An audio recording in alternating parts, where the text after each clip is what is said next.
আল্লাহু আকবার দুনিয়ার কোন নেতা নেত্রী স্লোগান না, আল্লাহু আকবার আমার আল্লাহ সব চাইতে বড়। আরে যে বান্দা বলে আল্লাহ আপনি বড়, আল্লাহ তারে ছোট রাখে না, ওরে দুনিয়াতেও সম্মানিত করে, মরার পরে জান্নাত দিয়ে ধন্য করবে। আল্লাহু আকবার।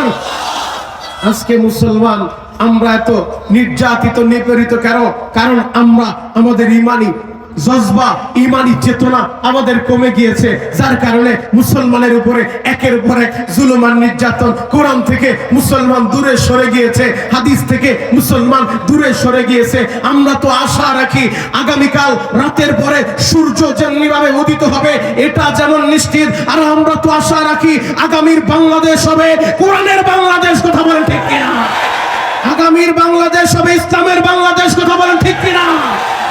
আমাদের দেশের আজকে চায়ের দোকান থেকে শুরু করে সমস্ত মানুষের একই তামান্না, একই চিন্তা। তারা বহু তন্ত্র মন্ত্র দেখছে, বহু ডিজিটাল আর স্মার্ট দেখছে। এখন এদেশের মুসলমান কোরআনী শাসন দেখতে চায়, ইসলামী শাসন দেখতে চায়, ইসলামের কায়েম দেখতে চায়।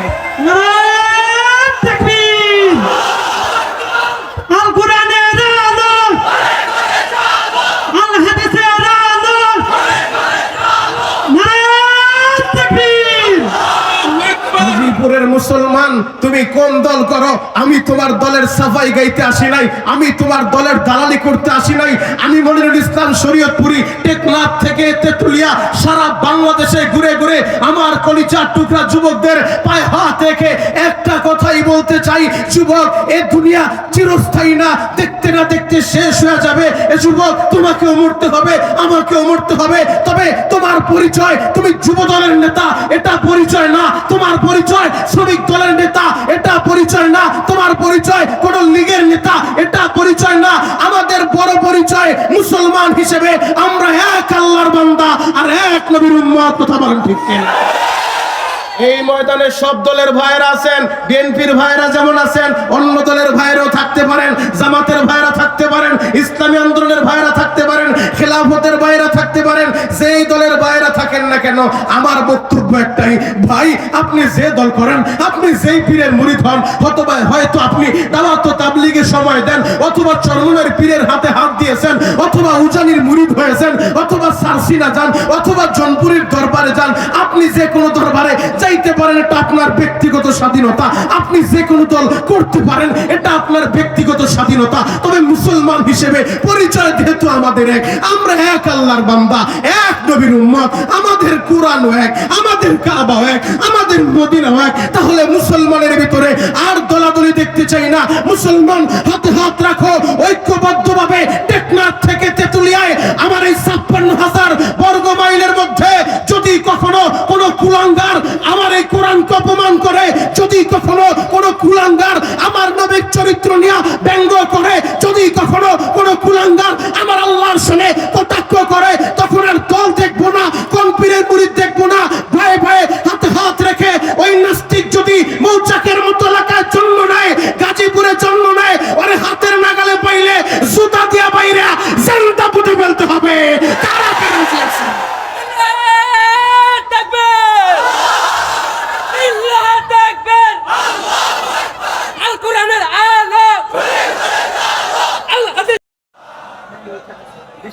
সমস্ত প্রশংসার মালিককে।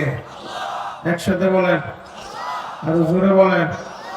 আল্লাহর নাম বলতে কি ভয় লাগে? পুলিশে ধরবে, জেলে যেতে হবে? আল্লাহর নাম বললে যদি পুলিশে ধরে একবার না 1000 বার ধরুক, রাজি আছে, এরপর আল্লাহর নাম বন্ধ হবে না। কথা বলেন ঠিক কিনা? আর এটা তো গাজীপুরের মাটি, মৌচাকের মাটি, এটা তো আল্লাহওয়ালাদের একটা ঘাঁটি। কথা বলেন ঠিক কিনা? বলেন মর্দে মুজাহিদের মতো বলেন, সমস্ত প্রশংসার মালিককে। মাহফিল আসার তৌফিক দিয়েছেন কে? যাইবার তৌফিক দিবেন কে? কেউ যেটা পারে না সেটা পারে কে? কেউ যেটা দেখে না সেটা দেখে কে? কেউ যেটা শুনে না সেটা শুনে কে? আল্লাহর প্রশংসা। চিৎকার মেরে বলেন আলহামদুলিল্লাহ, আরো জোরে বলেন আলহামদুলিল্লাহ। আধা ঘন্টা ধরে বসে আছি মঞ্চের ভিতরে, এই জন্য আর লম্বা খুতবা পড়লাম না, খুতবার সময় শেষ। লম্বা খুতবাও পড়লাম না, ভূমিকা ছাড়া অগোছালো কিছু কথা বলবো। তবে 5 মিনিট সময় আমি দিব, আমার মন সাক্ষী দেয় ইনশাআল্লাহ 5 মিনিট পরে হয়তো ময়দানে বসার জায়গাও পাবে না। কথা বলেন ঠিক কিনা? মাইকের আওয়াজ যত দূর পর্যন্ত যায় আমি আমার কলিজার টুকরা যুবকদের প্রতি উদারতা আহ্বান করব, যুবক 5টা মিনিট সময় দিলাম, এখনো সময় আছে জান্নাতের সামিয়ানায় বসে পড়ো।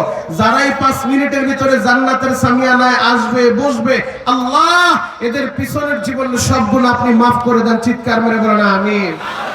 আল্লাহ যারা যারা আমিন বলছে এদের সবাইকে আপনি মাফ করে দেন। আল্লাহ যারা জান্নাতের সামিয়ানায় 5 মিনিটের ভিতরে বসবে, মালিক একবার হলে এদেরকে হজ করার তৌফিক দেন। আল্লাহ দেখেন তো কার আমিন বলছে, যারা যারা আমিন বলছে এদেরকে বারবার হজ করার তৌফিক দেন। আল্লাহ যারা 5 মিনিটের ভিতরে সামিয়ানার ভিতরে বসে পড়বে, আল্লাহ আমি আলেম হিসেবে দোয়া করে গেলাম, একবার হলো আপনার দয়ার নবী মায়ের নবীর নূরানী চেহারাটা স্বপ্নে যোগে দেখায় দেন। আল্লাহ দেখেন তো কোন কোন আশেক আমিন বলছে, যারা যারা আমিন বলছে এদেরকে বারবার স্বপ্নে যোগে নবীজির দিদার নসিব করে দেন। দোয়াগুলো ভালো না খারাপ? আরো জোরে বলেন, একসাথে বলেন। এরপরও যদি কেউ না বসে, আমার কিছু করার আছে? হেদায়েতের মালিককে আরো জোরে বলেন বাবা। হেদায়েতের মালিককে আল্লাহ যাকে চায় তাকেই হেদায়েত দিবে, তবে ইনশাআল্লাহ হেদায়েত আল্লাহর কাছে চাইতে হবে। এই কোরআন আল্লাহ নাজিল করছেন আজ থেকে ১৫০০ বছর আগে, এমন একটা সিচুয়েশনে, এমন একটা প্রেক্ষাপটে যে যুগটাকে আইয়ামে জাহিলিয়া বলা হইতো, বর্বরতার যুগ, মূর্খতার যুগ, অন্ধকারের যুগ। ওই অন্ধকারের যুগটাকে আলোকিত করার জন্য, জাহিলি মানুষগুলাকে সভ্য মানুষ বানানোর জন্য এই কোরআন এই পৃথিবীর বুকে আল্লাহ নাজিল করলেন। আখির জামানার পয়গম্বর জনাবে মুহাম্মদুর রাসূলুল্লাহ সাল্লাল্লাহু আলাইহি ওয়াসাল্লামের উপরে এই কোরআন নাজিল হওয়ার পরে জাহিলি যুগের যেই মানুষগুলা যারা ছিল অসভ্য, ওই মানুষগুলা, বর্বরতার যুগের মানুষগুলা, অসভ্য মানুষগুলা, এই কোরআন নাজিল হওয়ার পরে আমার নবী যখন এই কোরআনের দাওয়াত দিলেন, এই কোরআনের দাওয়াত পায়া যারা নবীর দরবারে আসলো, নবীর হাতে হাত দিল, কালিমা পড়লো, এই কোরআন গ্রহণ করলো, এই কোরআন অনুযায়ী নিজের জীবন সাজাইলো, আল্লাহর কাছে তারা দামি হয়ে গেছে। কত দামি, কত দামি, কোন বানানো কিচ্ছা কাহিনী না। এই কোরআন আল্লাহ দিয়েছেন, এই কোরআনের ভিতরে 30টা পারা আল্লাহ দিয়েছেন। ও গাজীপুর মৌচাকের মুসলমান, এই কোরআনের ভিতরে 114টা সূরা আল্লাহ দিয়েছেন। এই কোরআনের ভিতরে 6666টা আয়াতে কারীম আল্লাহ দিয়েছেন। যারা কোরআন গ্রহণ করছে আজ থেকে ১৫০০ বছর আগে, বর্বরতার যুগে, মূর্খতার যুগে, অসভ্যতার যুগে কোরআন যারা গ্রহণ করলো, তারা আল্লাহর কাছে দামি নবীর সাহাবী হওয়ার সৌভাগ্য অর্জন করলো। ওই সাহাবীদের সম্পর্কে পবিত্র কোরআনের 28 নম্বর পারার 4 নম্বর পৃষ্ঠা সূরাতুল মুজাদালার 22 নম্বর আয়াতের ভিতরে আরশের মালিক আল্লাহ বলে, রাদিয়াল্লাহু আনহুম ওয়া রাদু আন, আমি আল্লাহ এদের উপরে রাজি আর খুশি, এরাও আমি আল্লাহর উপরে রাজি আর খুশি। আল্লাহু আকবার। তার মানে আমরা বুঝতে পারলাম যারা কোরআন গ্রহণ করছে আল্লাহর কাছে দামি হয়ে গেছে, নবীর কাছে দামি হয়ে গেছে। শুধু তাই না, সূরাতুল বাকারা আল্লাহ বলে, আমিনু কামা আমানান নাস, আমার ঈমানদারেরা তোমরাও তো ঈমান আনবা। কেমন ঈমান তোমরা আনবা? সাহাবারা ঈমান আনো, সাহাবীরা যেমন ঈমান আনছে সাহাবারা ঈমান আনো। আর সাহাবারা ঈমান কেমন? সাহাবারা ঈমান তেমন, এরা ঈমানের উপরে অটল আর অবিচল থাকতে গিয়ে, ইসলামের উপরে অটল আর অবিচল থাকতে গিয়ে গর্দান দিয়েছে, শাহাদাত বরণ করছে, কোন বেঈমানের সামনে মাথা নত করে নাই। কথা বলেন ঠিক কিনা? অতএব গাজীপুরের মুসলমান সিদ্ধান্ত আমাদেরকেই নিতে হবে। যদি আমরা ওই সাহাবীদেরকে অনুসরণ করতে চাই, সাহাবাওয়ালা ঈমান আনতে চাই, এই কোরআন নিয়ে বাঁচতে চাই, কোরআন নিয়ে মরতে চাই, যে কোনো পরিস্থিতি আসুক না কেন, যত বড় জালিম আসুক না কেন, ওই জালিমের সামনে মাথা নত করা যাবে না। কোরআন রক্ষার জন্য, ইসলাম রক্ষার জন্য, দ্বীন রক্ষার জন্য, নবীর ইজ্জতের হিফাজতের জন্য যদি দরকার হয় রক্ত দিব, জীবন দিব, শাহাদাত বরণ করব। কারা কারা রাজি আছেন? হাতগুলো দেখেন।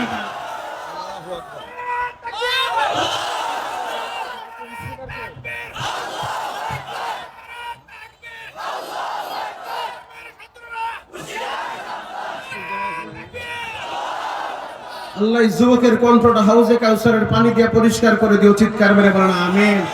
আরো জোরে বলেন আমিন। আল্লাহু আকবার। দুনিয়ার কোন নেতা নেত্রী স্লোগান না, আল্লাহু আকবার। আমার আল্লাহ সব চাইতে বড়। আরে যে বান্দা বলে আল্লাহ আপনি বড়, আল্লাহ তারে ছোট রাখে না, ওরে দুনিয়াতেও সম্মানিত করে, মরার পরে জান্নাত দিয়ে ধন্য করবে। আল্লাহু আকবার। আজকে মুসলমান আমরা এত নির্যাতিত নিপীড়িত কেন?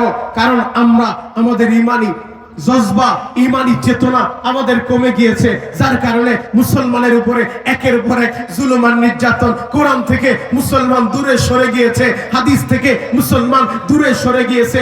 আমরা তো আশা রাখি আগামীকাল রাতের পরে সূর্য যেমনিভাবে উদিত হবে এটা যেমন নিশ্চিত, আর আমরা তো আশা রাখি আগামীর বাংলাদেশ হবে কোরআনের বাংলাদেশ। কথা বলেন ঠিক কিনা? আগামীর বাংলাদেশ হবে ইসলামের বাংলাদেশ। কথা বলেন ঠিক কিনা? আমাদের দেশের আজকে চায়ের দোকান থেকে শুরু করে সমস্ত মানুষের একই তামান্না, একই চিন্তা। তারা বহু তন্ত্র মন্ত্র দেখছে, বহু ডিজিটাল আর স্মার্ট দেখছে। এখন দেশের মুসলমান কোরআনী শাসন দেখতে চায়, ইসলামী শাসন দেখতে চায়, ইসলামের কায়েম দেখতে চায়। তাকবীর! আল কোরআনের আলো, আল হাদিসের আলো,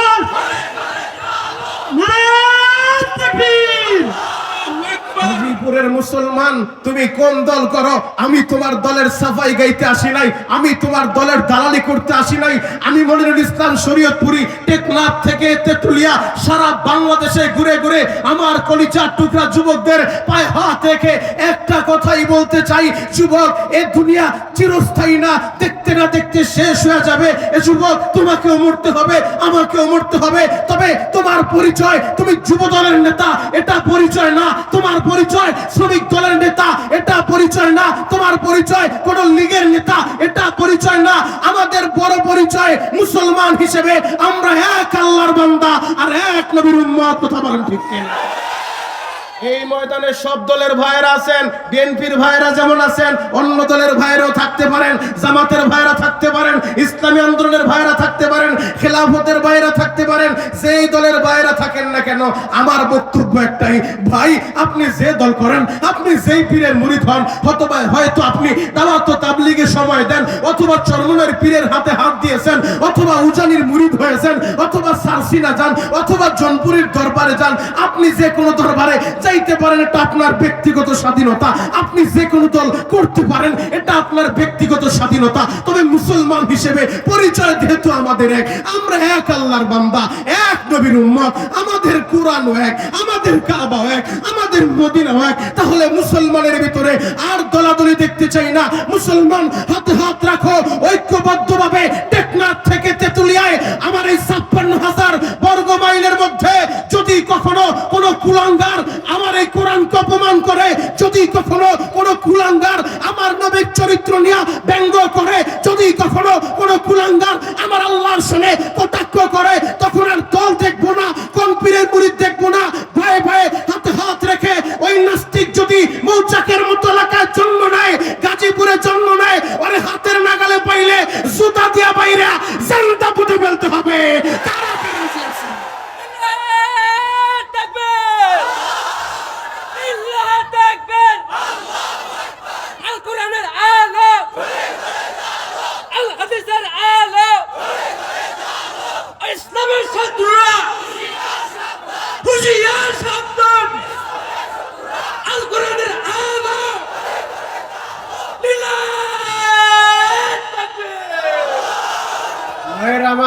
আমার নেতা ভাইয়েরা বক্তব্য দিয়েছেন। বিগত 16 বছর এদেশের উলামায়ে কেরাম তারা কণ্ঠ ছেড়ে কথা বলতে পারে নাই। কোরআনের পাখি আল্লামা সাঈদী রহমাতুল্লাহ আলাইহি জেলখানার ভিতরে নিজের জীবনটা বিলিয়ে দিয়েছেন, এরপরেও কিন্তু আল্লামা সাঈদী বাতিলের সামনে মাথা নত করে নাই। কথা বলেন ঠিক কিনা? আমরা তার জন্য দোয়া করি, আল্লামা সাঈদীর কবর আল্লাহ জান্নাতের আলা মাকাম বানিয়ে দিক। চিৎকার মেরে বলেন আমিন। কিন্তু দুঃখ আর পরিতাপের সাথে বলতে হয়, এখনো দেখা যায় পত্র পত্রিকায় মিডিয়ার মাধ্যমে আমরা দেখতে পাই বাংলাদেশের দু এক জায়গায় ওয়াজের মঞ্চের ভিতরে বক্তার সাথে বেয়াদবি করা হয়, কথা বলতে দেওয়া হয় না। আমি শ্রোতাদের উদ্দেশ্যে বলবো, সাথে জুতা রাখবেন। যেই নেতা মঞ্চে উঠে কোন আলেমের সাথে অপমান করবে, আলেমকে বেইজ্জতি করবে, সিরা জুতা দিয়া ওর চান্দি ফাটায় দিতে হবে। কথা বলেন ঠিক?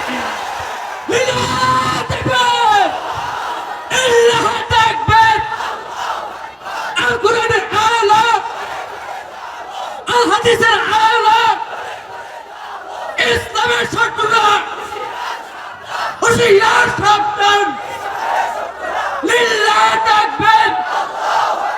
আপনাদের খারাপ লাগতেছে? শেষ করে দিব? চলবে? আরে শুরুই তো করি নাই, পাইলিং চলতেছে। আল্লাহু আকবার বলেন। যারা দাঁড়ায় আছেন কলিজার টুকরা ভাই, একটু অনুরোধ করব, মেহেরবানি করে বসে পড়েন। আসেন ইনশাআল্লাহ, বসে পড়েন। সামিয়ানার ভিতরে জায়গা আছে, তাড়াতাড়ি বসেন। আমি আপনাদের জন্য দিল থেকে দোয়া করব, আল্লাহ যেন এই এলাকাবাসীকে সবাইকে কবুল করে। চিৎকার মেরে বলেন আমিন। আল্লাহু আকবার বলেন তো, আরো জোরে বলেন আল্লাহু আকবার। পবিত্র কোরআনের একটা আয়াতে কারিমার সামনে নিয়ে কিছু সময় আলোচনা করব, যে আয়াতের ভিতরে আল্লাহ পাক রব্বুল আলামিন ইমানদারদেরকে বড় ভালোবাসা, বড় মোহাব্বত কইরা, আদর কইরা আল্লাহ ডাক দিছে, ইয়া আইয়ুহাল্লাযীনা আমানুত্তাকুল্লাহ ওয়া কুনু মা'আস সাদিকিন। আল্লাহ বড় আদর করে ডাক দিছে, হে আমার ইমানদারেরা, হে আমার বিশ্বাসীরা। আল্লাহ মুসা নবীর উম্মতেরে এই এত আদর করে ডাক দেয় নাই, ঈসা নবীর উম্মতেরে এত মায়া লাগায়া ডাক দেয় নাই, ইব্রাহিম নবীর উম্মতেরে এত ভালোবাসা ডাক দেয় নাই, নূহ নবীর উম্মতেরে এত আদর দিয়া ডাক দেয় নাই। কিন্তু উম্মতে মুহাম্মদীরে এত আদর কইরা, এত ভালোবাসা, এত প্রেম লাগায়া, এত মায়া লাগায়া, এত দরদ লাগায়া কেন ডাক দিছে জানো? কারণ আমাদের নবী তো হাবিবুল্লাহ, আমাদের নবী তো আল্লাহর বন্ধু। প্রশ্ন করতে পারেন, হুজুর জাতির পিতা ইব্রাহিম আলাইহিস সালাতু ওয়াস সালাম তিনিও তো খলিলুল্লাহ, তিনিও তো আল্লাহর বন্ধু। খলিলুল্লাহ শব্দের অর্থ আল্লাহর বন্ধু, হাবিবুল্লাহ মানেও তো আল্লাহর বন্ধু, দুজনই তো আল্লাহর বন্ধু। তবে এই দুই বন্ধুর ভিতরে খলিলুল্লাহ আর হাবিবুল্লাহ, এই দুই বন্ধুর ভিতরে পার্থক্য কোথায়? পার্থক্য তো ওই জায়গায়, খলিলুল্লাহ মানে আল্লাহর এমন বন্ধু, যেই বন্ধু অল টাইম ব্যস্ত থাকে কিভাবে আল্লাহকে খুশি করা যায়, কিভাবে আল্লাহকে রাজি করা যায়। এজন্যই তো জাতির পিতা ইব্রাহিম নমরুদের অগ্নিকুণ্ডের ভিতরে পড়ে গেছে, অগ্নিকুণ্ড জ্বালায় দিছে। জিবরাইল আইসা বলে, একবার যদি পারমিশন দেন, আমার আল্লাহ 600 ডানা দিছে, একটা বাড়ি মারবো একটা ডানা দিয়া, এই অগ্নিকুণ্ড ওর আগুনের অস্তিত্ব থাকবে না। জাতির পিতা তখন প্রশ্ন রে শুনিয়া জাতির পিতা জিবরাইলের ডাক দিয়ে বললেন, জিবরাইল রে,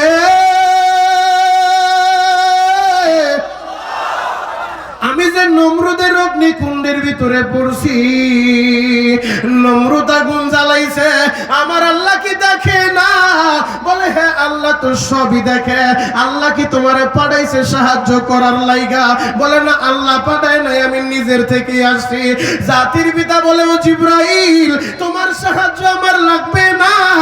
আমি আমার মাওলার প্রেমের মাঠে পইরা, আমি প্রেমের মাঠে ইন্টারভিউ দিতেছি। আমার আল্লাহ যত পরীক্ষা আমার থেকে নেক, আমি প্রমাণ করে দিব, ও দয়ার আল্লাহ, আমি ইব্রাহিম তোমারে কতটা ভালোবাসি। খলিলুল্লাহ আল্লাহর এমন বন্ধু যে অল টাইম পাগল, কি করলে আল্লাহরে খুশি করা যায়। আর হাবিবুল্লাহ মানে আল্লাহর এমন বন্ধু, আল্লাহ নিজে অল টাইম ব্যস্ত থাকে আমার হাবিবের কিভাবে খুশি করা যায়, কোন কাজ করলে আমার বন্ধু খুশি হয়ে যাবে, কি বললে আমার হাবিব খুশি হয়ে যাবে। এজন্যই তো মুসা নবীর উম্মতের এত ভালোবাসা ডাক দেয় রে, উম্মতে মুহাম্মদের ইয়া আইয়ুহাল্লাযীনা আমানু বলে ডাক দিছে। কারণ কি জানো? কারণ এই নবী উম্মতের পাগল। এই নবীর নিচে মেরাজে 7 আসমান পাড়ি দিয়া আরশ আজিমে বন্ধুর সাথে বৈশাও, বন্ধুর সামনাসামনি বৈশাও, ওই জায়গাও নিজের কোনো কথা বলে না, উম্মতের ফিকির। আল্লাহ আমার উম্মতের মাফ করে দেন।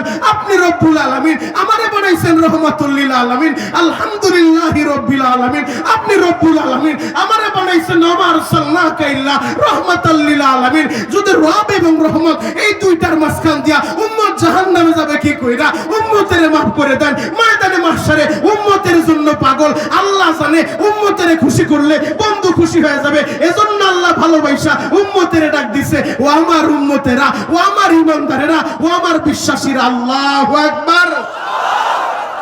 উদাহরণ দিলে বুঝতে আর একটু সহজ হবে আপনাদের। ধরেন আপনার ছেলেটার নাম রাখছেন আব্দুল করিম অথবা আব্দুর রহিম। এখন বাপ হিসেবে আপনি আপনার ছেলেরে 10টা ডাক দিলেন, আব্দুর রহিম এদিকে আসো, আব্দুল করিম এদিকে আসো, 10টা ডাক দিলেন। ছেলের নাম আব্দুর রহিম অথবা আব্দুল করিম, কিন্তু ছেলেরে আব্দুর রহিমও বললেন না, আব্দুল করিমও বললেন না, ভালোবাসা বললেন আব্বু এদিকে আসো অথবা বাবা এদিকে আসো। ছেলের নাম তো বাবা না, ছেলের নাম তো আব্বু না, আপনি ভালোবাসা নিসবতির নাম ধইরা ডাক দিছেন। ভালোবাসা আপনি 10 বার আব্দুর রহিম বললে আপনার ছেলে যতটা খুশি হবে। একবার যদি বলেন বাবা এদিকে আসো, ওই একবার বাবা বললে এই 10 বারের চাইতে বেশি খুশি হবে। কথা বলেন ঠিক কিনা? ঠিক তেমনি ভাবে আমাদেরকে আল্লাহ এতটা ভালোবাসা, এজন্য সরাসরি নাম না ধইরা, আল্লাহ মুসলমান না ধইরা, আল্লাহ সরাসরি নামটা না ধইরা, আল্লাহ নিসবতি নাম ধইরা ডাক দিছে, ভালোবাসার ডাক দিছে। আমার ইমানদারেরা, আমার বিশ্বাসীরা মায়া লাগা প্রেম লাগায় ডাক দিয়া বলে ইয়া আইয়ুহাল্লাযীনা আমানুত্তাকুল্লাহ, ও আমার বিশ্বাসীরা আমি আল্লাহরই ভয় করবা। আল্লাহু আকবার। কাকে ভয় করব? আরো জোরে বলেন, কাকে ভয় করব? আল্লাহ ছাড়া এই পৃথিবীর আর কাউকে মুসলমান ভয় পেতে পারে না। আল্লাহ ছাড়া মুসলমান কারো সামনে মাথা নত করতে পারে না। আল্লাহ ছাড়া মুসলমানের কপাল কারো সামনে নত হতে পারে না। যদি কপাল নত হয় আল্লাহর সামনে হবে, যদি মস্তক নত হয় আল্লাহর সামনে হবে। অতএব ভয় যদি করতে হয় একজনকেই করতে হবে, তিনি কে? মুহাব্বত করে ডাক দেন ইয়া আল্লাহ, আরো মোহাব্বতে ডাক দেন ইয়া আল্লাহ। এ যুবক ভাইরা, হাজী সাহেব বাবাজিরা ডানে বামে নজর নাই, এক নজরে তাকায় থাকেন গো বাবা। আমার আল্লাহ বংশ পরিচয় দেখে না, আমার আল্লাহ বংশ মর্যাদা দেখে না, আমার আল্লাহ ক্ষমতার পাওয়ার দেখে না, আমার আল্লাহ দেখে অন্তর, আমার আল্লাহ দেখে কলব, আমার আল্লাহ দেখে হাত। এই দিকটাই আমার আল্লাহ ফলো করে। কেন জানো নি? যদি আমার আল্লাহ বংশ মর্যাদা দেখতো তাহলে বেলালের মতোই সাহাবী কোনদিন এত দামি হইতে পারতো না। বেলাল তো গোলামের ঘরে গোলাম, চেহারাটাও ভালো না, ঠোঁট গোলাম মোটা মোটা, গোলামের ঘরে গোলাম হওয়ার পরে এই বেলালের কত দাম। নবী আমার 7 আসমান পাড়ি দিয়া আরশ আজিমে যায়ও এই বেলালের কদমের আওয়াজ শুনতে পায়। কত দাম, কত দাম জানো? জান্নাতে যখন সমস্ত নবীদেরকে আল্লাহ প্রবেশ করাবেন, আমার নবী তো সর্বপ্রথম জান্নাতে ঢুকবে, এরপরে অন্যান্য নবীরা ঢুকবে। আমার নবীর উম্মতেরা, উম্মতে মুহাম্মদী আগে জান্নাতে ঢুকবে, এরপরে বাকি নবীদের উম্মতেরা জান্নাতে ঢুকবে। তো আমার নবীকে আল্লাহ পাক রব্বুল আলামিন জান্নাতে হাঁটায় হাঁটায় নিবে না। আমার নবীকে জান্নাতে ঢুকানোর জন্য আল্লাহ বাহনের ব্যবস্থা করবে, একটা উটের ব্যবস্থা করবে। ওই উটের উপরে সাওয়ার করে আমার নবীর জান্নাতের ভিতরে নিয়ে যাবে। তো আমার নবী তো উটের উপরে বসবে, উটের লাগাম ধরার জন্য একজন লোক তো দরকার। তখন নবী ভালোবাসা তার আবু বকরে ডাক দিবে না, উমরে ডাক দিবে না, কলিজা টুকরা জামাতা হযরত আলীকে ডাক দিবে না, হযরত ওসমানকে ডাক দিবে না। নবী আমার বলবে আমার বেলাল কই, আমার বেলাল কই? ওই বেলাল কালো বেলাল, হাবশির বেলাল, যেই বেলালের বংশ পরিচয় নাই, যেই বেলালের ভালো মর্যাদা নাই, যেই বেলালের ভালো চেহারা না, ওই কালো বেলাল, গোলাম বেলাল, তার তাকওয়া ছিল, আল্লাহর ভয় ছিল, অন্তরটা পরিশুদ্ধ ছিল। ওই বেলাল যখন নবীর উটের ওই রশিটা ধইরা নবীর সাথে সাথে এই উম্মতির আগেই বেলাল নবীর সাথেই জান্নাতে ঢুকে যাবে। শুধুমাত্র তাকওয়া, আল্লাহর ভয় থাকার কারণে বেলাল দামি হয়েছে। উদাহরণ দিলে আরেকটু বুঝতে সহজ হবে। এই কোরআনের ভিতরে আল্লাহ পাক রব্বুল আলামিন 114টা সূরা দিয়েছেন। এর ভিতরে একটা সূরা হযরত লুকমানের নামে আল্লাহ দিয়েছেন। কে সেই লুকমান? যে লুকমান তো কোনো নবী না, নবী না হওয়ার পর লুকমানের নামে আল্লাহ একটা সূরা দিয়ে দিলেন। নবী না হওয়ার পর লুকমানের কথাগুলো কোট করে, নোট করে, রেকর্ড করে কোরআনে স্থান দিলেন। লুকমান বাপ হিসেবে, বাবা হিসেবে ছেলের নসিহা করছে, বাবা হিসেবে ছেলের উপদেশ দিছে। এই যে এই জায়গায় বাবারা বসে আছে, তারাও তো তাদের ছেলেদেরকে উপদেশ দেয়, নসিহত করে। আপনিও তো আপনার ছেলেকে উপদেশ দেন, নসিহত করেন। লোকমান একজন পিতা হিসেবে, বাবা হিসেবে ছেলেকে নসিহত করছে, উপদেশ দিছে। আরশের মালিক আল্লাহর কাছে এত পছন্দ হয়েছে, এত ভালো লাগছে, শুধু লোকমানের নামে সূরাই দেয় নাই, লোকমান যে তার সন্তানরে নসিহত করছে, উপদেশ দিছে, উম্মতে মুহাম্মদী কিয়ামত পর্যন্ত যেন লোকমানের এই নসিহতগুলো জানতে পারে। এজন্য সূরাতুল লোকমানের ভিতরে যতগুলো নসিহত, যতগুলো উপদেশ লোকমান তার ছেলেরে করছে, সম্পূর্ণ নসিহতগুলো আল্লাহ কোরআনের ভিতরে কোট করে দিয়েছেন। আল্লাহু আকবার। এই লোকমানও ছিল কালো, লোকমানও ছিল বেটে, লোকমানের চেহারা সুরত ভালো ছিল না। লোকমানও ছাগলের রাখালি করত। যে লোকমান ছাগলের রাখালি করত, ওই রাখাল আল্লাহর কাছে দামি হয়ে গেল। তার মানে বোঝা যায় আল্লাহ পাক দেখবে না আপনি ফ্যাক্টরির মালিক না কর্মচারী, আল্লাহ পাক দেখবে না আপনি বড় অফিসার নাকি সাধারণ কোন পিয়ন, আল্লাহ পাক দেখবে না আপনি কি কুলির কাজ করেন নাকি আপনি ঠেলা গাড়ি ঠেলেন। আমার আল্লাহ এটা দেখবে না, আমার আল্লাহ দেখবে অন্তর, তাকওয়া। আমার আল্লাহ দেখে তাকওয়া। সেই বান্দার দিনের ভিতরে যত বেশি আল্লাহর ভয়, ওই বান্দা গুনাহ করে না, দিনের আলোতেও করে না, রাতের অন্ধকারে বাতি বন্ধ করেও গুনাহ করতে পারে না। কথা বলেন ঠিক কিনা? পুলিশ দিয়া, হামলা মামলা দিয়া, সেনাবাহিনী দিয়া এদেশের মানুষদের চরিত্রের পরিবর্তন করা সম্ভব না যতক্ষণ না আল্লাহর ভয় তাদের দিলের ভিতরে না আসে। কারণ জেলখানায় গেলেই যদি সব আল্লাহর ওলি হইতো, তাহলে এলাকার ছেসরা চোর যখন পুলিশে ধরছে, ওরে জেলে ঢুকাইছে, ও জেল থেকে বের হয়ে এখন আর ছেসরা চোর নাই, ও ক্যাডার হয়ে গেছে। কথা বলেন না কেন?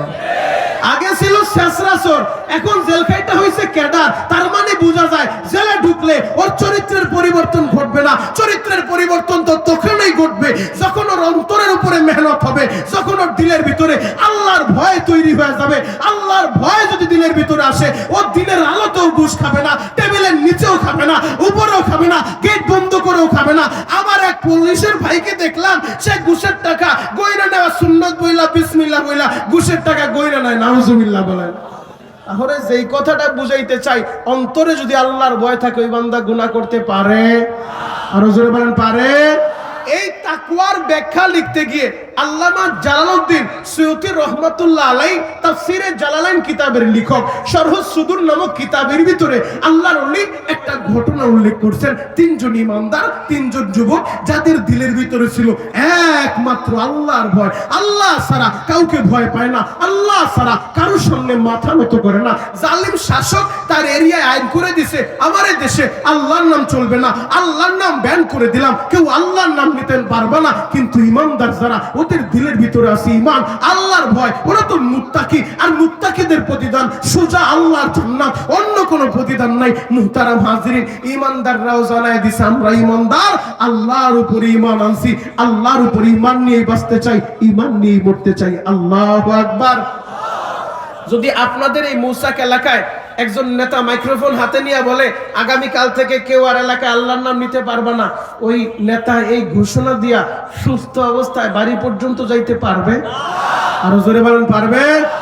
যদিও লোকটার বাড়ি এই মৌসাকে না কালিয়া করি না, হয়তোবা ও গার্মেন্টসের শ্রমিক, হয়তোবা এলাকায় ভাড়া থেকে রিক্সা চালায়, হয়তোবা মুদির দোকান করে, হয়তোবা চায়ের দোকানদারি করে, ওই দোকানদার, ওই রিক্সা চালক, ওই শ্রমিকও পায়ের জুতা খুলে ওই নেতাকে উপহার দিয়া বলবে, তোর মতো নেতার কপালে জুতা মারি। জীবনে যতদিন এই 3.5 হাত বডির ভিতরে প্রাণ বাকি থাকবে, এ কণ্ঠে তন্ত্র মন্ত্র না, আল্লাহু আকবারের আওয়াজ উঠবে, আল্লাহু আকবারের আওয়াজ উঠবে। কথা বলেন ঠিক কিনা?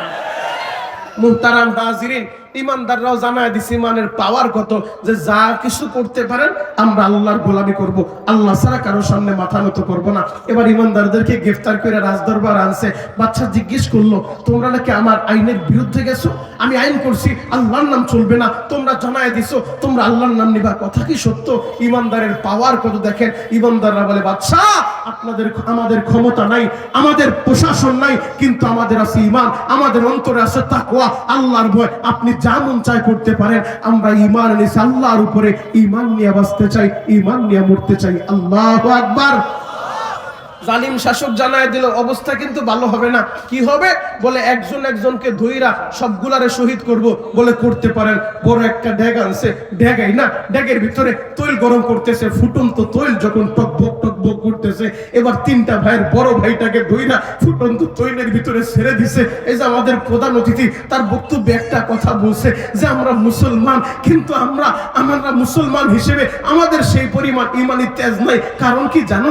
বাবা মুসলমান, দাদা মুসলমান, উত্তরাধিকারী সূত্রে আমরা মুসলমান। এই কোরআনটা মুসা পর্যন্ত পদ্মা মেঘনার যমুনা দিয়া ভাসতে ভাসতে আসে নাই বাবা। এই কোরআনটা বদরের ময়দান পাড়ি দিয়েছে, এই কোরআনটা উহুদের ময়দান পাড়ি দিয়েছে। এই কোরআনের জন্য আল্লাহ নবী উহুদের ময়দানে দান দান মোবারক শহীদ করছে। যারা হজে গেছে হাজীদের কাছে জিজ্ঞেস করে দেখো, উহুদের ময়দানে গেলে সহ্য করা যায় না, এই কোরআনটা তায়েফের ময়দানে গেছে। নবী আমার বুক ভরা আশা নিয়ে তায়েফের মাঠে গিয়েছিলেন। তায়েফের মানুষদের বাড়ি বাড়ি যায় নবী আমার এই কোরআনের দাওয়াত দিয়েছেন। যখনই তায়েফে যায় নবী আমার দাওয়াত দেওয়া শুরু করছে। তায়েফের উশৃঙ্খল যুবকগুলা আমার নবীরে পাগল বলে বলে পিছন দিক থেকে পাথর গুলা মারতেছে গো বাবা। এমন ভাবে পাথর মারতেছে নবীর দেহটা কত বিক্ষত করে ফেলছে, নবীর শরীর দিয়ে রক্তগুলা ঝরতেছে। এখন কাঁদতে বলছি বাবা, কাঁদবা। আশিকে রাসূল কয়জন আছে আমি জানি না, চোখের পানি দিয়ে আমার মাওলারে বুঝায় বলো, আল্লাহ একবার হলো তোমার নবীর রওজাটা দেখাও, একবার হলো খানায় কাবা বাইতুল্লাহ দেখাও, একবার হলো নবীজির স্মৃতি বিজড়িত ওই তায়েফের মাঠটা আমারে দেখাও। চোখের পানি ঝরা যদি বলতে পারো, হজ করতে টাকা লাগে না, টাকা লাগে না, কপাল লাগে। কথা বলেন ঠিক কি না? হে আমার মুসা গাজীপুরের বাইরা, নবী আমার বড় আশা নিয়ে তায়েফের ময়দানে গেলেন। তায়েফের উশৃঙ্খল যুবকেরা আমার নবীরে পাগল বলে বলে পাথরগুলা মারে গো বাবা। বেলা 10টা থেকে 5টা পর্যন্ত একই দিনের ভিতরে 3-3 বার বেহুশ করে ফেলছে। হুশ ফেরার পর আবার পাগল বলে বলে পাথরগুলা মারে। আমি আপনাদের কাছে জানতে চাই, আমার নবী তো পাগল না, এরপরে নবীরে পাগল বইলা বইলা পাথরগুলা মারে গো বাবা। আমার নবীর সাথে ওই সফরে যায়েদ ইবনে হারেসা ছিল। যায়েদ ইবনে হারেসা তায়েফের বাড়ি বাড়ি যাইয়া তায়েফের মহিলাদেরকে বলতেছে, ও তায়েফের মহিলারা, তোমরা একটু পানি দাও গো। আমার বাবা মুহাম্মদ 3 দিন যাবত কোনো খাবার খায় না, বুক ভরা আশা নিয়ে এই তায়েফের ময়দানে আসছে। আমার বাবারে মারতে মারতে তায়েফের যুবকেরা বেহুশ করে ফেলছে। ও তায়েফের মহিলারা, তোমরা একটু পানি দিবানি, বিনিময়ে হাউজে কাউসারের পানি পাইবা। তায়েফের নিষ্ঠুর মহিলারা 1 গ্লাস পানিও দেয় নাই গো বাবা। দয়ার নবী মায়ের নবী এই কোরআনের জন্য রক্ত ঝরাইছে। নবীর সাহাবীরা 70 জন সাহাবী উহুদের ময়দানে জীবন দিয়া দিছে। মদিনা থেকে প্রায় 700 কিলোমিটার দূর ওই তাবুকের ময়দানে নবীর সাহাবীরা গেছে এই কোরআনের জন্য, ইসলামের জন্য। বদরের ময়দানে 14 জন সাহাবী জীবন দিয়া দিছে। ও গাজীপুরের ভাইরা, ও মৌচাকের ভাইরা, আমি জানি না কার বাড়ি কোথায়, আমি তোমাদের পা ধরে বলে যাই, যদি নবীজি কোরআনের জন্য রক্ত দিতে পারে, নবীর সাহাবীরা জীবন দিতে পারে, তাহলে বাংলাদেশেও যদি এমন পরিস্থিতি কখনো এসে যায়, এই কোরআনের জন্য, ইসলামের জন্য আবার রক্ত দেওয়ার দরকার হয়, আবার জীবন দেওয়ার দরকার হয়, আবার আরেকটা বদরের দরকার হয়, আরেকটা উহুদের দরকার হয়, আরেকটা খন্দকের দরকার হয়, আরেকটা তাবুকের দরকার হয়। আমি শরীয়তপুরি দেখতে চাই এই গাজীপুরের ময়দানে তোমরা কারা কারা কোরআনের জন্য, নবীর জন্য, আল্লাহর জন্য, দ্বীনের জন্য রক্ত দিতে পারো, জীবন দিতে পারো, শহীদ হতে পারো। তাকবীর! আল কোরআনের আলো, আল হাদিসের আলো, শাহজালালের তলোয়ার, নারায়ে তাকবীর! হে যুবক, এক নজরে আমার দিকে তাকায় থাকো। তাকওয়া যদি দিলের ভিতরে থাকে, আল্লাহর ভয় যদি থাকে, ওরা হামলা মামলাকে পরোয়া করে না। কথা বলেন ঠিক কি না? ইমানদার বড় ভাইটাকে যখন ফুটন্ত তৈলের ভিতরে ছেড়ে দিছে, আরে মুহূর্তের ভিতরে বডি থেকে গোশতগুলো আলাদা হয়ে, হাড্ডিগুলো খেরকুটার মতো আলাদা হয়ে গেছে। যুবক রে, তুমিও তো আল্লাহর নাম নাও, আমিও তো আল্লাহর নাম নেই, আমাদেরকে কেউ একটা সরতা পড়বার নাই। আর তারা ইমানের উপরে থাকতে যায় নিজের জীবনটা দিয়া দিছে। বাকি 2টা ভাই দাঁড়ায় দাঁড়ায় দেখতেছে আমাদের বড় ভাইটা শহীদ হয়ে গেল, এবার 3য় ভাইটাকে ফুটন্ত তৈলের ভিতরে ছেড়ে দিবে। হঠাৎ করে বাচ্চা তাকায় দেখে 2য়বার চোখ দিয়া পানিগুলা ঝরতেছে। জালিম বাদশা ভাবছে মনে হয় ওর মায়া লাগছে, মনে হয় জীবনের প্রতি ওর মায়া আছে। এবার দ্বিতীয় ভাইটাকে ডাক দিয়ে বলে, তুমি যদি ইমানটা ছেড়ে দাও, তুমি যদি আমারে সেজদা দাও, তোমারে হত্যা করব না। এবার দ্বিতীয় ভাই ডাক দিয়ে বলে, ও বাদশাহ, আমি কেন কাঁদি আপনি তো জানেন না। বলে, তুমি কেন কাঁদো? আমি আমার জীবনের মায় কাঁদি না, আমি এই জন্য কাঁদতেছি, আহারে আমার এই 3.5 হাত বডির ভিতরে আমার আল্লাহ একটা মাত্র প্রাণ দিল। একবার যখন তিলের ভিতরে ছেড়ে দিবেন, আমি তো শহীদ হয়ে যাব, দ্বিতীয়বার আর ফিরে আসবো না। আমি এই জন্য কাঁদতেছি। ও দয়ার আল্লাহ, আমার এই 3.5 হাত বডির ভিতরে যদি আমার আল্লাহ 100 প্রাণ দিত, আমি 100 বার এই ড্যাগের ভিতরে ঝাঁপ দিতাম, 100 বার আমি আমার আল্লাহর রাস্তায় আমার 100 জীবন দিয়া আমি প্রমাণ করে দিতাম, ও দয়ার আল্লাহ, আমি তোমারে কত ভালোবাসি, আমি তোমারে কত ভালোবাসি। এই জন্য আমি কাঁদতেছি। আপনি দেরি কইরেন না, আপনি তো দেখতেছেন আমার বড় ভাইটা দুনিয়া থেকে বিদায় নিছে, আর আমি দেখতেছি আমার বড় ভাইটা ফুটন্ত তৈলের ভিতরে পড়ে নাই, আমার বড় ভাইটা জান্নাতের মেহমান হয়ে গেছে, জান্নাতের মেহমান হয়ে গেছে। ও বাদশাহ, আমারে আমার বড় ভাইয়ের সাথে জান্নাতে তাড়াতাড়ি পাঠায় দেন। এবার দ্বিতীয় ভাইটারও যখন তৈলের ভিতরে ছেড়ে দিছে, এবার তৃতীয় ভাইটার সিরিয়াল। হঠাৎ করে এক মন্ত্রী ডাক দিয়ে বলে, বাদশাহ, সব সময় মারলে কিন্তু জিতা যায় না, কোন সময় মারলেও কিন্তু হারে। কথা বলেন ঠিক কিনা? প্রমাণ আছে না নাই? মারলেও হারে, প্রমাণ আছে না নাই? সব সময় মারলে জিতা যায় না, কারণ যে জমিনে মুসলমানের রক্ত ঝরে ওই জমিনে কালিমার পতাকা উড্ডীন হয়। কথা বলেন ঠিক কিনা? যতগুলো বিজয় এসেছে রক্তের মাধ্যমে এসেছে। মুসলমানের ইতিহাস রক্ত দেওয়ার ইতিহাস, মুসলমানের ইতিহাস জীবন দেওয়ার ইতিহাস, মুসলমানের ইতিহাস শাহাদাত বরণ করার ইতিহাস, মুসলমানের ইতিহাস বিজয়ের ইতিহাস। কথা বলেন ঠিক কিনা? অতএব আমরাও সে আশা রাখি, আগামীর বাংলাদেশ কোরআনের বাংলাদেশ। হিংসা।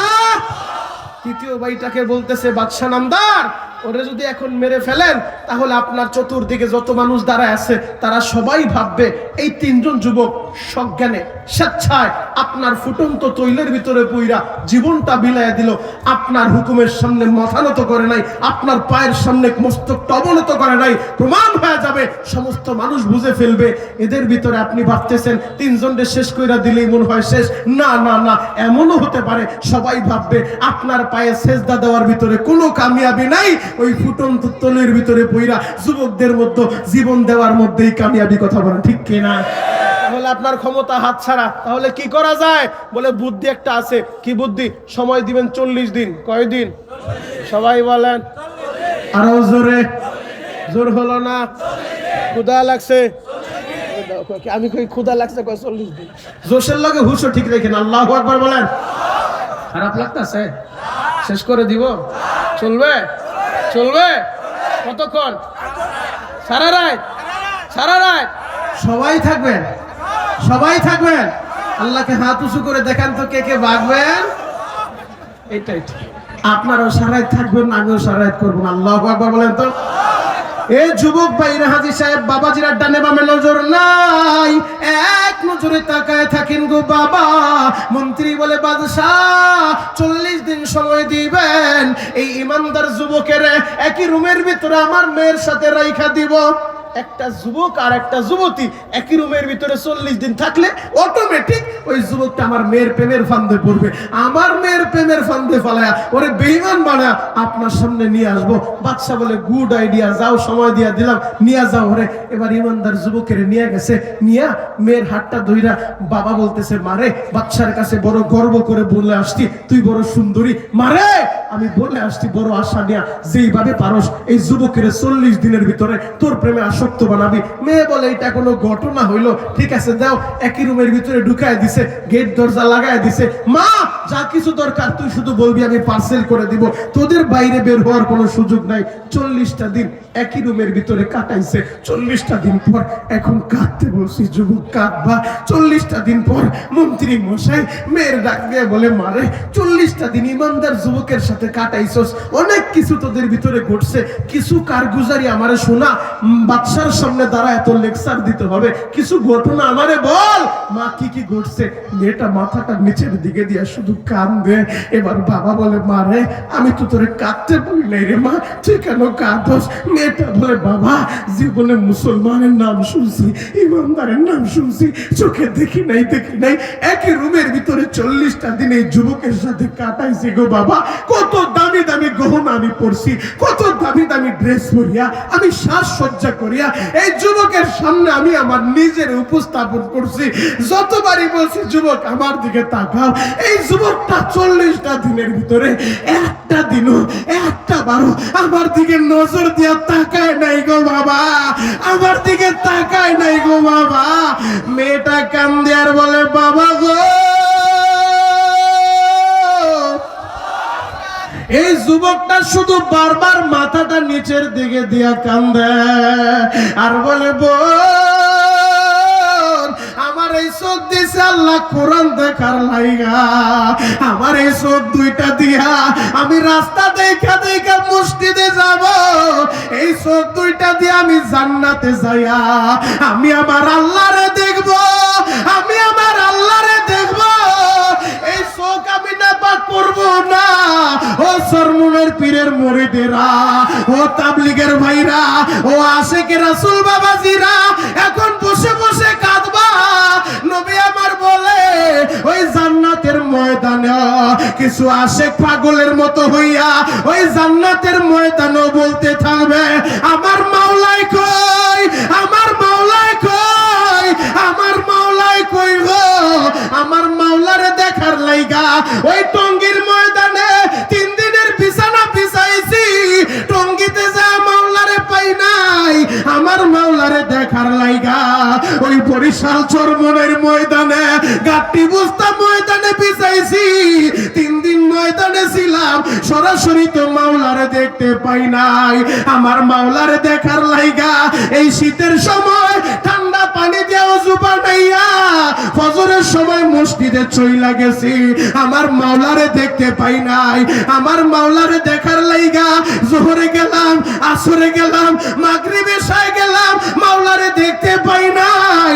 আমার মাওলারে দেখার লাইগা মৌসাক মাদ্রাসার মাহফিলে গেলাম, ওই মাহফিলেও দেখতে পাই নাই। ও যুবকেরা, যদি জান্নাতে যায়া সরাসরি মাওলারে দেখতে চাও গো, এখন বসে বসে কাঁদতে থাকো। জান্নাতি মানুষগুলা বলতে থাকবে, জান্নাতের ভিতরে আসলাম, এখন আমার মাওলাই কই, আমার মাওলারে দেখতে চাই, মাওলারে দেখতে চাই।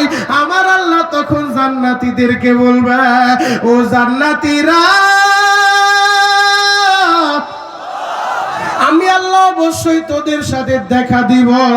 আগে বলো, সেই নিয়ামতের কথা তোমাদের সাথে উলামায়ে কেরাম বয়ান করে শুনাইছে, জান্নাতের নাজ নিয়ামত তোমরা পাইছো নে? জান্নাতীরা বলবে, আল্লাহ উলামায়ে কেরাম কোরআন হাদিসের মাধ্যমে জান্নাতের যত নাজ নিয়ামত শুনাইছে তার চাইতে কোটি গুণ বেশি পাইছে, তবে তোমারে তো এখনো দেখতে পাই নাই। আল্লাহ বলবে, জান্নাতীরা অবশ্যই আমার দেখা পাবে। এখন কাঁদতে বলছি বাবা, কাঁদবা। আমার আল্লাহ তখন ফেরেশতাদেরকে বলবে, ফেরেশতারা, আল্লাহর চেয়ারের সামনে 70,000 নূরের পর্দা টানানো আছে।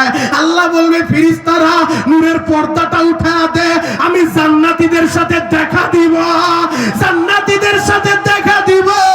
ফেরেশতারা যখন নূরের পর্দাটা উঠা দিবে বাবা, জান্নাতি মানুষগুলা এক নজরে আমার আল্লাহর দিকে তাকায় থাকবে, আল্লাহর দিকে তাকায় থাকবে। এক তাকানে হাজার হাজার বছর কাটবে, এরপরেও চোখের পলকটা পড়বে না। আল্লাহ আমাদের সবাইকে আপনি কবুল করে নেন। জান্নাতে যারা যারা যায় সরাসরি আল্লাহরে দেখতে চান, হাত দুইটা একটু আল্লাহরে দেখায় দেন, মাথাটা নিচের দিকে দিয়া গলা ফাটে একটা ডাক দেন না, ইয়া আল্লাহ। আরো জোরে ডাক দেন, ডাক দেন, ডাক দেন, ডাক দেন, ডাক দেন, ডাক দেন, গলা ফাটা ডাক দাও, যুবক ডাক দাও,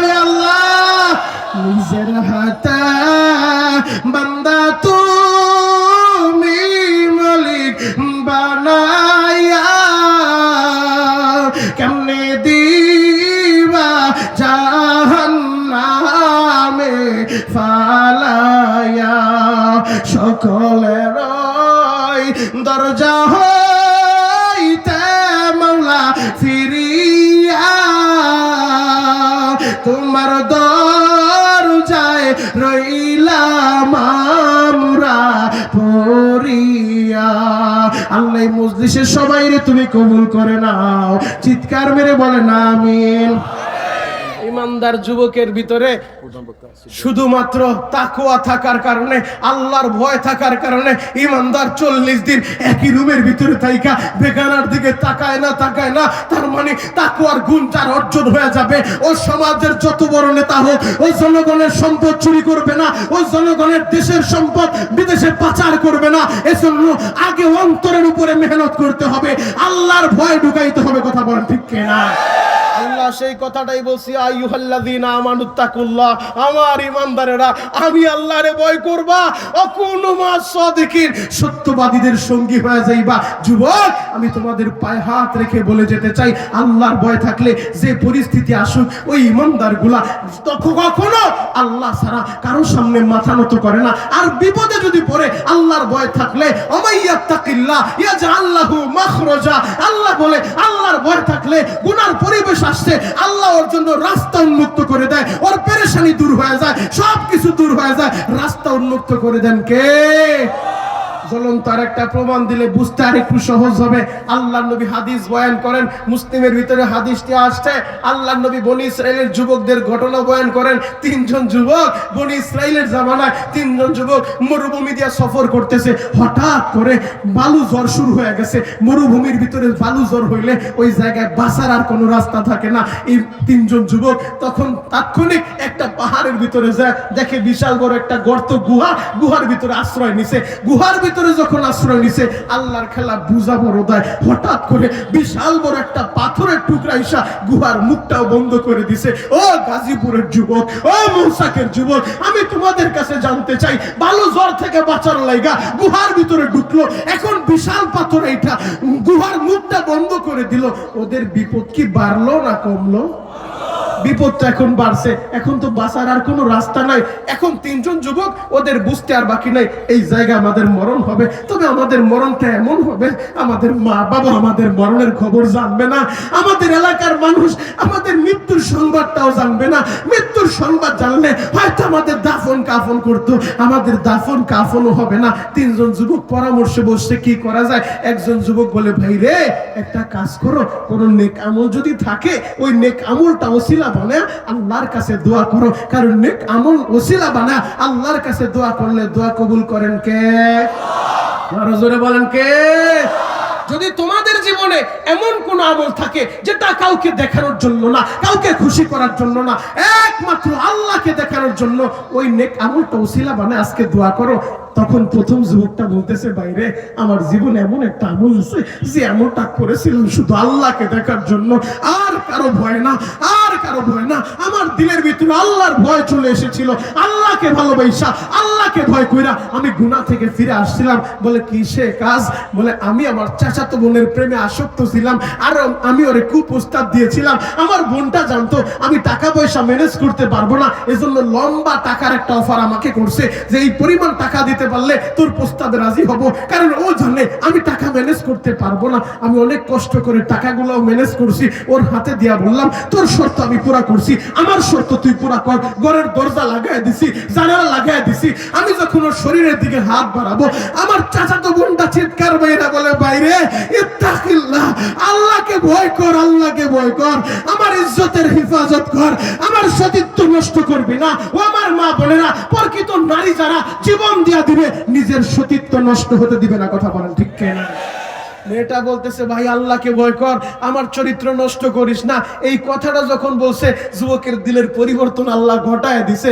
সাথে সাথে ওর দিলের ভিতর আল্লাহর ভয় চলে আসছে, কারণ আল্লাহ বলছে, ওমাইয়াত্তাকিল্লাহ ইয়াজআল লাহু মাখরাজা, আর আল্লাহর ভয় যদি থাকে রাস্তা তো আল্লাহ তার জন্য খুলে দিবে।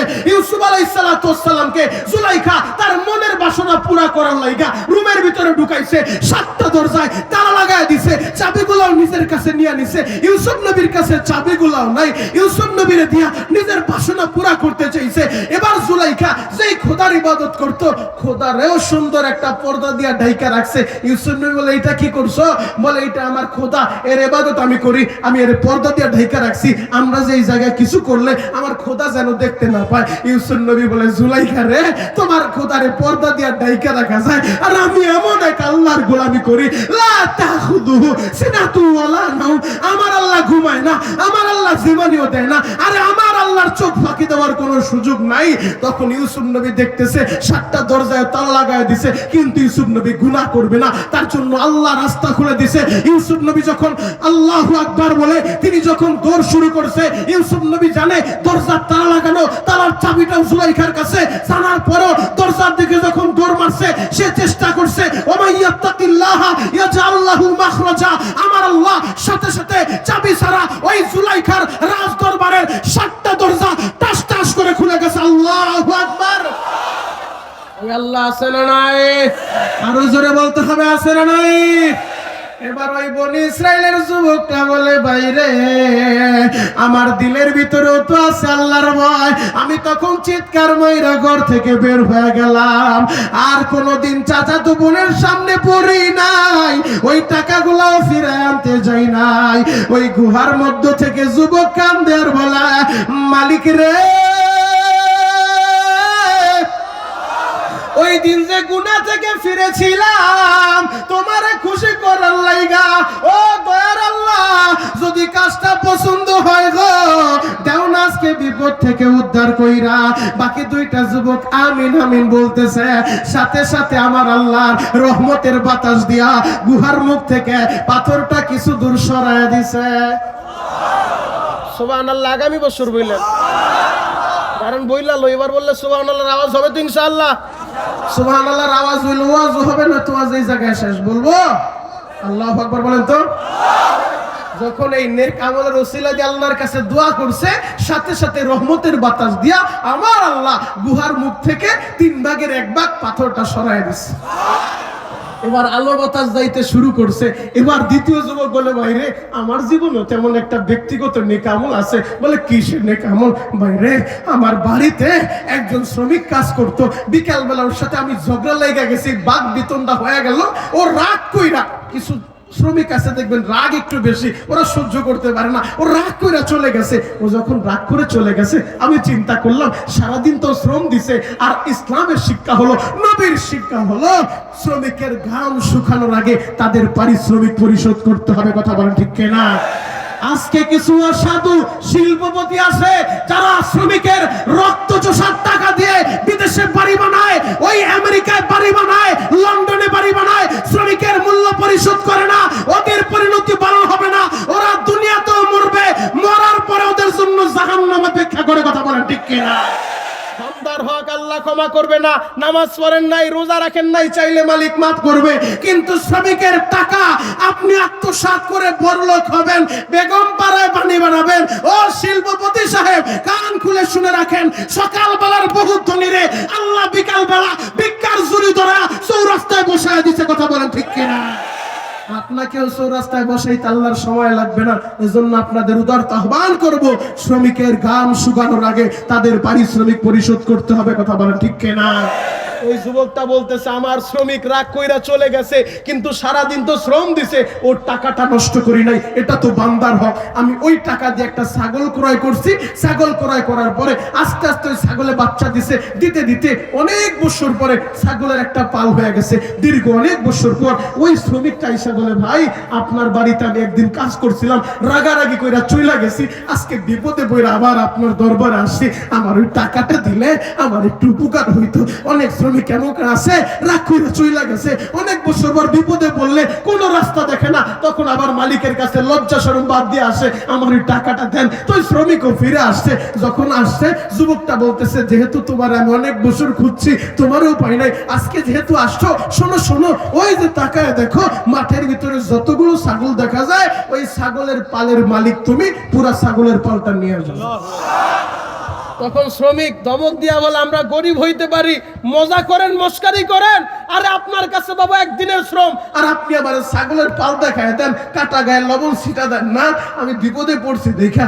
তখন ওই যুবকটা বলে, ভাই রে রাগ করিস না, রাগ করিস না, তুই যে রাগ করে চলে গেছিলি, তোর টাকা দিয়ে একটা ছাগল কিনছি, আস্তে আস্তে ছাগলে বাচ্চা দিতে দিতে পুরো ছাগলের পালটা হয়ে গেছে, এই ছাগলের মালিক আমি না, আমি না, এই ছাগলের মালিক তুই, আমি আল্লাহর জন্য তোকে সব ছাগলগুলো দিয়ে দিলাম, যা পুরো ছাগলের পালটাই তুই নিয়ে যা। ওই যুবকটা তখন গুহার মধ্যে বইসা বলে, মালিকেরা আমি যদি ওই দিন একটা ছাগলও তারে দিতাম, সে খুশি হয়ে যাইতো, দুইটা দিলেও খুশি হইতো, কিন্তু তোমারে ভালোবাসা সব ছাগলগুলো আমি তারে দিয়ে দিছি। ও দয়ার আল্লাহ, ওই নেক আমলটা যদি ভালো লাগে দেও না, আজকে আমাদের বিপদ থেকে মুক্ত কইরা।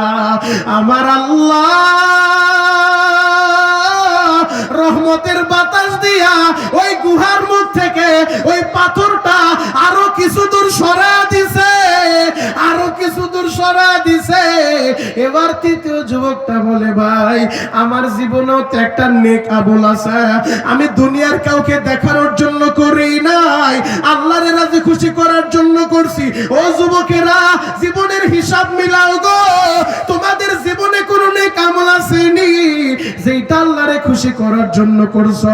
তৃতীয় যুবকটা বলে, আমি সারাদিন রাখালি কইরা, ছাগলের দুধ দহন কইরা, বিকাল বেলা বাড়িতে আইসা আমি সর্বপ্রথম আগে আমার মার মুখে খাবার তুলে দিতাম, আগে আমার মায়ের আমি খাওয়াইতাম, এরপরে আমার সন্তানদের খাওয়াইতাম, তারপরে থাকলে আমি খাইতাম, কোনোদিন না খেয়ে ঘুমায় পড়তাম। একদিন আমি বাসায় ফিরে দেখি আমার জনম দুঃখিনী মা গভীর রাত্রে ঘুমায় রইছে না খাইয়া, আমার ফিরতে একটু দেরি হয়ে গেছে।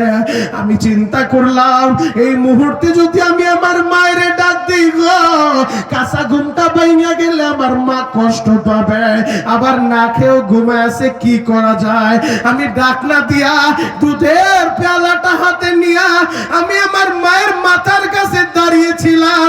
আমার ছোট ছোট বাচ্চাগুলা বারবার ক্ষুধার যন্ত্রণায় ছটফট করে খাবার খাইতে চায়, আমি আমার বাচ্চাদেরকেও খাবার দেই নাই, ওদেরকে ইশারা দিয়া বুঝাইলাম তোর দাদি ঘুমায়, ডিস্টার্ব করিস না। আমার বাচ্চাগুলা না খায় কাঁদতে কাঁদতে ঘুমায় গেল। আমি সারাটা রাত ওই দুধের পেয়ালা হাতে নিয়া আমার মায়ের বালিশের কাছে দাঁড়াছিলাম। রাত্র যখন গভীর হয়ে গেছে, শেষ রাত্রে আমার মার ঘুমটা ভাঙা গেছে, আমার মা নজর করে দেখে আমি দুধের পাত্র হাতে নিয়ে মার বালিশের কাছে দাঁড়ানো। আমার মা বলে, বাবা কি হইছে? আমি তখন বললাম, মা আমার বাড়িতে ফিরতে দেরি হয়ে গেছে, আইসা দেখি না খাই ঘুমাইছো রে মা, আমি তোরে ডাক দিই নেই রে মা, কষ্ট হবে। ও যুবক, এই জায়গায় কার মা নাই বাবা নাই আমি জানি না রে ভাই, এখন বসে বসে কাঁদবা রে ভাই।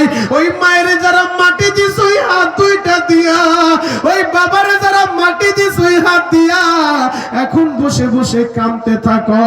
ওই মা তখন এই কথাটা শুই না মা কান্দে আর বলে, বাবা রে এই পাগলামি তোরে কে করতে বসে? এবার মা বলে, আল্লাহ আমার সন্তান রে কবুল করে নাও গো। ওই যুবকটা যখন আল্লাহর আদালতে আল্লাহর দরবারে দোয়া করতেছে, আল্লাহ আমি আমার বাচ্চাদেরও খাবার দেই নাই, নিজেও খাই নাই, আমার মায়ের না খাওয়াইয়া শুধু তোমারে ভালোবাসা দুনিয়ার কে ভালো বলবো এই জন্য না, আল্লাহ ওই আমলটা যদি পছন্দ হয় দাও না আমারে মাফ কইরা, দাও না এই বিপদ থেকে উদ্ধার কইরা। আমার আল্লাহর সাথে সাথে রহমতের বাতাস দিয়া গুহার মুখ থেকে পাথরের টুকরাটা সরা দিছে, সাথে সাথে সরা দিছে। ও মৌসাখের যুবক যুবক ভাইরা, একটাবার চিন্তা করে দেখো, নেক আমলের ওসিলা দিয়া আল্লাহর কাছে দোয়া করলে বিপদ কাইটা যায়। আল্লাহর নবী বলে আস-সাদকাতু তারুদ্দুল বালা, সদকার মাধ্যমে আল্লাহ বিপদ কাটায় দেয়। ও যুবক ভাইরা রে, তোমাদের যাদের মা নাই, তোমাদের যাদের বাবা নাই, এই জায়গায় অনেক যুবক আছো আজকে টাকার মালিক কিন্তু বাবা দুঃখিনী বাইচা নাই। এই যে আমার হাতে একটা ঘড়ি দেখতেছো, এই ঘড়িটা গত মাসে আমার সাথে মিরপুরের এক অফিসার, নিজাম তার নাম, বরিশাল বাড়ি, ওই ছেলেটা আমার সাথে উমরা করে আসছে। আমার মসজিদে গত 2 জুমা আগে কেরানীগঞ্জে মিরপুর থেকে এই ঘড়িটা নিয়ে গেছে। আমার পিছনে জুমার নামাজ পড়া আমারে বলে শরীয়তপুরি ভাই, আমরা 7 ভাই বোন ছিলাম, অনেক কষ্ট কইরা বাবার লেখাপড়া করাইছে। হুজুর আজকে ঢাকায় বাড়ি আছে, গাড়ি আছে, কিন্তু আমার বাবা নাই। আমার নিজের কামাইয়ের টাকা দিয়া আমার বাবার একটা আপেল কিনাও খাওয়াইতে পারি নাই। ও মৌসাকের ভাইরা, আমি জানি না এই জায়গায় যারা আছো, এই হাজার হাজার মুসলমান, কারবারি মাদারীপুর, শরীয়তপুর, বরিশাল, কারবারি রংপুর, দিনাজপুর, কুড়িগ্রাম, পাটগ্রাম, আমি জানি না রে ভাই, তবে তোমাদের পা দুইটা গায়ে দাও। আমি তোমাদের পা ধরে বলে যেতে চাই, কোনদিন ওই বাবারে কষ্ট দিস না রে ভাই। আজ থেকে 10 বছর 20 বছর আগে এত টাকা তোমার ছিল না, যখন তুমি আর আমি ছোট্ট ছিলাম। হিসাব মিলায় দেখো, আমি বাস্তব কথা বলতেছি, মাথাটা নিচের দিকে দিয়া একটাবার চিন্তা করে দেখো। এমন বহু ঈদের সময় আসছে, বাবার কাছে নতুন জামা বায়না ধরছো, ঠিকই বাবা তোমার নতুন জামা বাজার থেকে কিনা দিছে, আর ঈদগাহের ময়দানে সবাই নতুন জামা পরে গেছে, তোমার বাবা ঠিকই পুরান জামাটা পইরা ঈদের নামাজ পড়তে গেছে রে ভাই। এমন বহু শীত গেছে, এই শীতের সময় বাবার কাছে নতুন জ্যাকেট চাইছো, প্রতি বছর কিনা দিছে, কিন্তু বাবা একটা শাল আর একটা চাদর দিয়া 12টা বছর কাটায় দিছে, সিরা গেলে আবার সেলাই করে নিছে। নতুন একটা চাদর বারবার কিনে নাই, কেন কিনে নাই জানো? যদি আমি আমার আশা পুরা করি, আমার সন্তানের লেখাপড়ার খরচ দিব কি দিয়া? আজকে অনেক ভাইয়ের মনে ব্যথা, হুজুর আমি এখন ঢাকা গাজীপুরে বাড়ি আছে, আমি ফ্যাক্টরির মালিক, আমি কারখানার মালিক, কিন্তু আমার নিজের কামাইয়ের টাকা দিয়া আমার বাবারে একটা আপেলও খাওয়াইতে পারলাম না। সেই সময় টাকা ছিল না, আমার বাবা বাইচা ছিল, আমার মা বাইচা ছিল, আজকে আমার টাকা আছে কিন্তু ওই বাবা নাই গো, ওই মা দুনিয়ায় বাইচা নাই। ও মা হারা বাইরা রে, ও বাপ হারা বাইরা, এখন বসে বসে কাঁদতে থাকো, কারণ যার মা নাই তার মতো দুঃখময় এই পৃথিবীতে আর কেউ নাই। এই যে আবু বকর মাদ্রাসার ভিতরে তাকায় দেখবা, রাত 3টার সময় বহুত গরিবের সন্তান রাত 3টার সময় তাহাজ্জুদ পইরা বাবার জন্য কান্দে। হয়তো তার বাবা গার্মেন্টসে কাজ করে, অথবা অনেকের বাবা নাই, কারণ ঢাকা কেরানীগঞ্জে আমার 4টা মাদ্রাসা বাবা। আমি আমার বাস্তবে একটা কথা তোমাদেরকে শুনে যাই, আমার 4টা মাদ্রাসা, এর ভিতরে একটা এতিমখানা আমি নিজে একা চালাই। আমার এক মাদ্রাসা যখন বন্ধ হয়েছে, আমি বন্ধের 3 দিন পরে মাদ্রাসায় গেলাম। মাদ্রাসায় যায় দেখি 5 বছরের একটা ছেলে। ও হাজী সাহেবেরা, আমি ওই ছেলেটারে দেখে অফিসে ডাকাইলাম। আমি বললাম বাবা রে, সবাই বাড়ি চলে গেছে, শুধু মাদ্রাসায় শিক্ষক দিয়াজ গুণ আছে পাহারা দেওয়ার জন্য, তুমি মাদ্রাসায় কি করো? এই কথাটা যখন বলছি, ওই 5 বছরের ছেলেটার চেহারাটা মলিন হয়ে গেছে, ওর চোখ দিয়ে পানি ঝরতেছে, মাথাটা নিচের দিকে দিয়া কথা বলার সাহস পায় না। আমি কাছে ডাইকা বললাম বাবা তোর ভয় নাই, কি হয়েছে বল, বাড়ি কেন যাও না, তোর বাড়ি কোথায়? বলে হুজুর বাড়ি আমার বরিশাল মেহেন্দিগঞ্জে। আপনি কি জানেন না আমার মা এই দুনিয়ায় বাইচা নাই? আমি বললাম তোর না বাবা আছে? বলে হুজুর বাবা আছে, বাবার একটা বিয়ে করছে, যখন বন্ধের সময় বাড়িতে যায় ওই সৎ মা আদর করে না। হুজুর সৎ মার কাছে আমারে পাঠায়েন না, যদি মাদ্রাসায় থাকলে খাবার দিতে কষ্ট হয়, আমারে খাবারও দিয়েন না, ওই সিঁড়ির নিচে একটু থাকতে জায়গা দেন, আমি সিঁড়ির নিচেই কাটায় দিব। বন্ধের এই 7টা দিন